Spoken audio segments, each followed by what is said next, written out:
السلام علیکم ورحمۃ اللہ وبرکاتہ۔ مومنین اکرام، چند روز قبل ایک کلپ وائرل ہو رہی تھی مولانا وحید الدین حیدر جعفری صاحب قبلہ کی، جس میں وہ عبادت خانے کا لے آؤٹ بدلا رہے تھے کہ کتنے کچن بنائے گئے، کتنے بیڈ رومس ہیں، کن کن کے نام سے وہاں پہ بیڈ رومس یا ریسٹ رومس بنائے جا رہے ہیں، اور وہ سوال اٹھا رہے تھے کہ آیا یہ پرسنل گھر ہے یا مسجد ہے یا عبادت خانہ ہے جہاں پہ یہ سب چیزیں بنائی جا رہی ہیں۔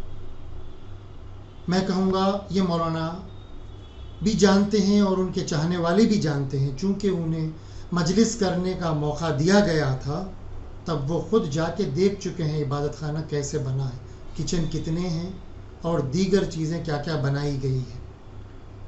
میں مومنین سے گزارش کروں گا کہ وہ بھی یہ کلپ بھی مولانا کا دیکھیں جہاں پہ وہ لے آؤٹ بتلا رہے ہیں، اور آپ پرسنلی خود جا کر بھی دیکھیں کہ آیا جیسے مولانا بتلا رہے ہیں ویسا عبادت خانہ بنا ہے یا نہیں۔ آپ کو حق بات معلوم ہو جائے گی کہ کلپ میں کیا بتایا جا رہا ہے اور عبادت خانہ کیسے بن رہا ہے۔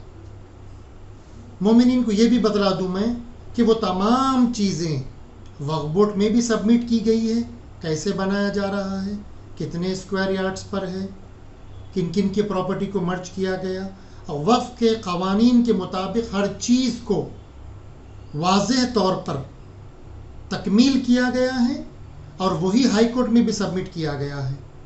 جتنے بھی اعتراضات مولانا نے کلپ میں کیے ہیں وہ تمام تر کو مد نظر رکھتے ہوئے ہائی کورٹ نے یہ آرڈر دیا کہ نہ یہ اللیگل کنسٹرکشن ہے اور نہ ہی وہ چیزیں ویلڈ ہے جو آپ نے کوشچنس ریز کیے، ساری چیزوں کو رد کیا۔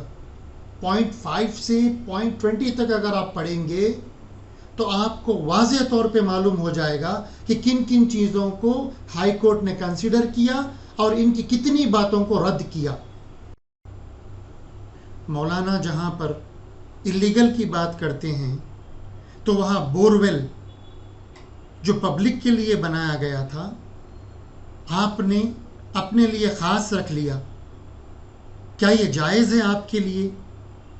گھر کا کنسٹرکشن بھی آپ نے ایز پر GHMC رول آپ نے آگے بڑھا دیا، کیا وہ جائز ہیں جس کو ہائی کورٹ نے ڈکلیئر کیا کہ وہ اللیگل ہے؟ کیا وہاں پہ بورویل کا پانی استعمال کرنا، کیا اس جگہ پر جہاں پہ GHMC کا پرمیشن نہیں ہے وہاں پہ نمازیں، مجلسیں، دیگر عبادت کر سکتے ہیں؟ کیا یہ جائز ہے؟ نہیں۔ تو پہلے یہ دیکھ لیں آپ کہ آپ خود کیا کر رہے ہیں۔ آپ کو اللہ کی بارگاہ میں جواب دینا ہے، شہزادی کی بارگاہ میں جواب دینا ہے۔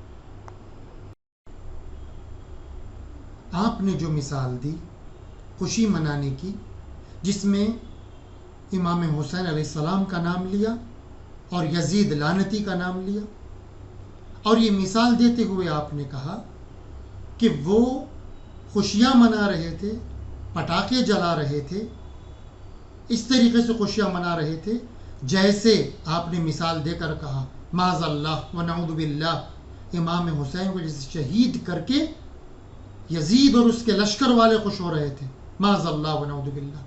کیا آپ کی نظر میں عبادت خانہ بنانا اور اس کو پرمیشن ملنے پر خوش ہونے کے لیے آپ ایسی مثال دیں گے؟ توبہ کریں اللہ کی بارگاہ میں۔ اس سے پہلے بھی آپ نے گستاخی کی، کہا کہ جیسے جنت البقیع کے لیے احتجاج کیا جا رہا ہے مگر اس کو ابھی تک بنانے کا پرمیشن نہیں ملا، ویسے ہی عبادت خانے پہ احتجاج کرتے رہیں جب تک وحید الدین اجازت نہ دے نہیں بن سکتا۔ نعوذ باللہ من ذالک۔ توبہ کرے شہزادی کی بارگاہ میں کہ آپ نے بہت بڑی گستاخی کی ہے، قابل معافی جملہ نہیں ہے۔ آپ یہ جو کہہ رہے ہیں کہ جنت البقیع نہیں بنے گا، تو کیا آپ کی آرزو یہ ہے کہ جنت البقیع نہ بنے؟ بقیع کو توڑنے والے تو جہنمی ہیں، اب عبادت خانے کو منہدم کرنے والے کیسے جنتی ہو سکتے ہیں؟ وہ بھی نہیں ہو سکتے۔ اس لیے آپ جب مثالیں دیں تو سوچ سمجھ کر دیں، کبھی اپنے آپ کو حسینی کہہ کر آپ یہ بتلاتے ہیں کہ میں حسینی ہوں اور میں عبادت خانے کو توڑنا چاہتا ہوں. نہیں، حسینیوں کا کردار ایسا نہیں ہو سکتا، بلکہ آپ آگے بڑھ کے یہ تعاون کرتے، 2 قدم آگے چلتے اور یہ بتلاتے کہ ہم بھی ساتھ ہیں، عبادت خانہ بنائیے، ہم سب مل کر اس میں تعاون کریں گے. اس کے برعکس دیکھا گیا، کورٹ اجازت دے رہا ہے، وقف بورڈ اجازت دے رہا ہے، مگر آپ ہمیشہ اپیل کر رہے ہیں، ان سب کے اوپر جا کر بار بار پٹیشن ڈال کے یہی کہہ رہے ہیں کہ عبادت خانہ انلیگل کنسٹرکشن ہے، جبکہ وقف بورڈ کو بھی اعتراض نہیں ہے اور نہ ہی ہائی کورٹ کو ہے. سارے ججمنٹس آ گئے. جو باتیں آپ نے کلپ میں بتلائی وہ تمام آپ نے کورٹ میں بھی پیش کی. کورٹ نے ان سب چیزوں کو کراس چیک کیا کر کے سب چیزوں کو کہا کہ نہیں، کنسٹرکشن بھی لیگل ہے. جتنے بھی آپ نے اعتراضات کیے، جو بتلا رہے تھے آپ کلپ میں، وہ تمام چیزوں کو رد کیا اور اس کے بعد آرڈر پاس کیا جو تمام مومنین نے دیکھا.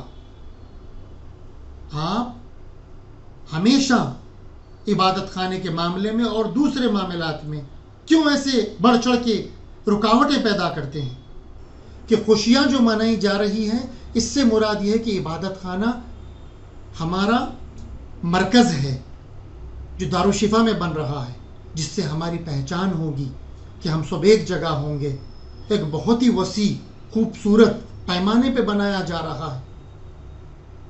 تو کیا ایسا عبادت گاہ، مسجد، عاشور خانہ یا جہاں پہ مومنین جشن کرتے ہیں، اس جگہ کو اس طریقے سے بتلا کر ہر بار کوئی نہ کوئی رکاوٹ پیدا کریں؟ کیا یہ جائز ہے؟ جب آپ یہ کہتے ہیں کہ میں ایک اچھا ناگرک ہوں، تو جب آپ تمام قوانین کا پالن کرتے ہیں، دنیاوی حکومت کا کریں آپ، مگر کیا اللہ کے قانون کا کوئی آپ کو پاس و لحاظ نہیں ہے؟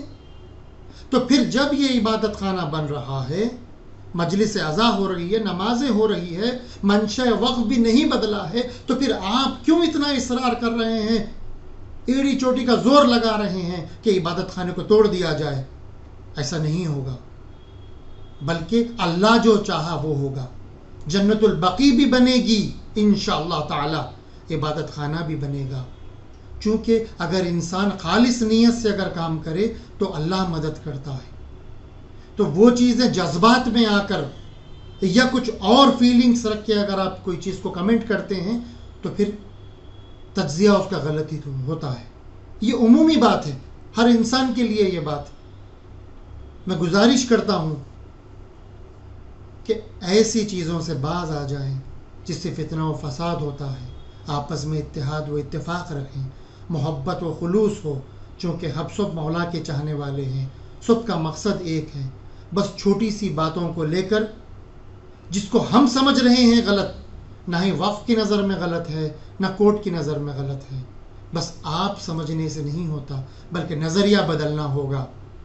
اور میں دعا کرتا ہوں اللہ کی بارگاہ میں کہ ہم سب میں اتحاد و اتفاق پیدا کریں، توفیق دیں اور اس کام کو ہم سب مل کر کریں، بڑھ چڑھ کے حصہ لیں، تاکہ ہم سے شہزادی کونین اور ائمہ اطہار خوش ہو جائیں. وآخر الدعوانا عن الحمد للہ رب العالمین.